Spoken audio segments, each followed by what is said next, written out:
իդեալ համակարգը եկամտահարկի վերադարձի օրենքի շահառուների միջև տեղաբաշխում է մինչև 2.5 միլիարդ դրամի վերանորոգման սերտիֆիկատներ։ 5000 ընտանիք կարող է ստանալ 500,000 դրամ արժողությամբ վերանորոգման սերտիֆիկատ, մոտենալով իդեալ համակարգի ցանկացած խալոցրահ։ Հիմնական զեկուցում ներկայացնելու համար պարոն Մկրտչյան խոսքը փոխանցում եմ ձեզ, խնդրեմ։ Շնորհակալություն։ Հանձնաժողովի հարգելի նախագահ, հարգելի գործընկերներ, Հայաստանի Հանրապետության քրեական օրենսգրքում լրացում կատարելու մասին օրենքի նախագծով նախատեսվում է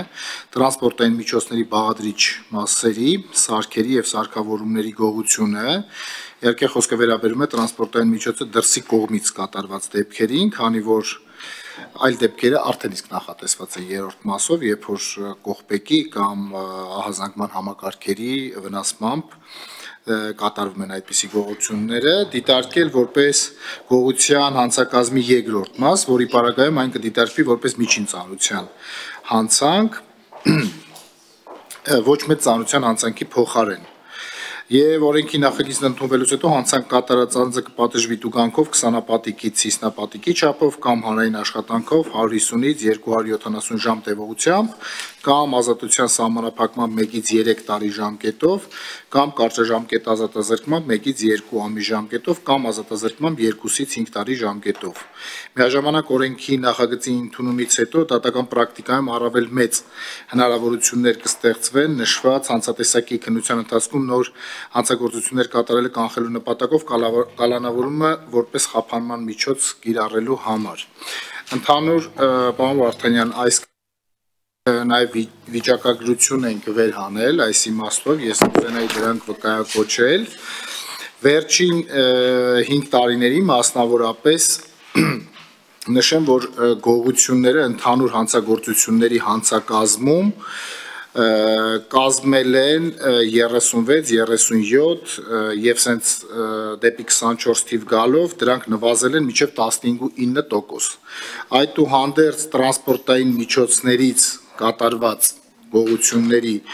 մասնաբաժինը ըստ էության չի փոփոխվել, այսինքն մենք գողության այլ դեպքերով արձանագրում ենք, որ ունենք նվազում բնակարանային կամ մյուս դեպքերով, իսկ կոնկրետ առաջին մասի կոնկրետ տրանսպորտային միջոցից կատարված գողությունների թիվը գրեթե մնում է անփոփոխ։ Այսպիսով տարածվածությունը ինքնին դիտարկվում է որպես